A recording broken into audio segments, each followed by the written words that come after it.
There's a really common misconception about Himmel in Frieren Beyond Journey's End, where certain people think of him as a narcissist who's really only interested in self-aggrandizement. He performs great heroic deeds, but he doesn't do it from a place of heroism or selfless motivation. He pretty much just does it so that he can commission statues of himself which will remember him as a glorious, beautiful savior man. Because again, at the end of the day, all of his motivations just boil down to narcissistic self-love. And whenever I see somebody share this interpretation of Himmel online, there's almost always a Himmel defender who enters into the fray and tries to deflect some of this negativity. And they'll typically point out that Himmel actually commissions his statues as a gift to Frieren, because Frieren will outlive him by thousands of years, long after most of the people of his age will be wiped from the records of history. But Himmel's statues will survive as a monument to their friendship, in which Frieren can find joy and solace and comfort in the idea that history hasn't completely obliterated this man whom she loved. And this is something that Himmel straight up tells Frieren, and so it's a really useful counterpoint to the claims of his haters that he's just obsessed with himself, a pure narcissist.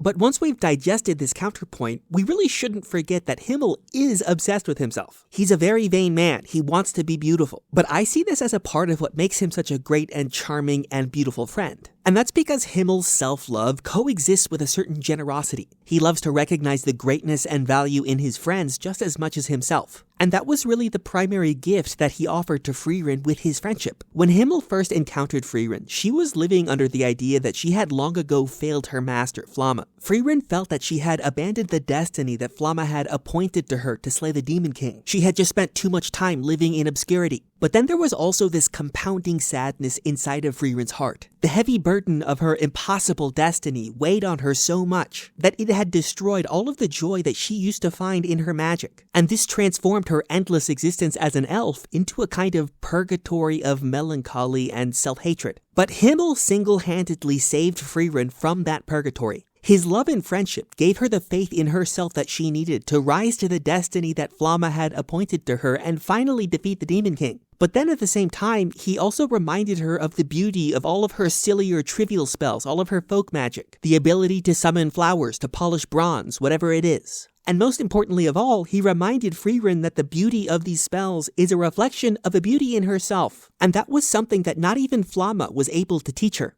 And I think it's really important to remember this generosity which Himmel shows to Frieren when we try to interpret Himmel's penchant for vanity and self-love that we discussed a little bit earlier. Himmel may be a man who loves and flatters himself, but the reason this isn't a vice is because self-love is also a gift that he gives to his friends. He's the reason why Frieren loves herself. And that is what ultimately makes him great, because he genuinely embodies the totality of human love.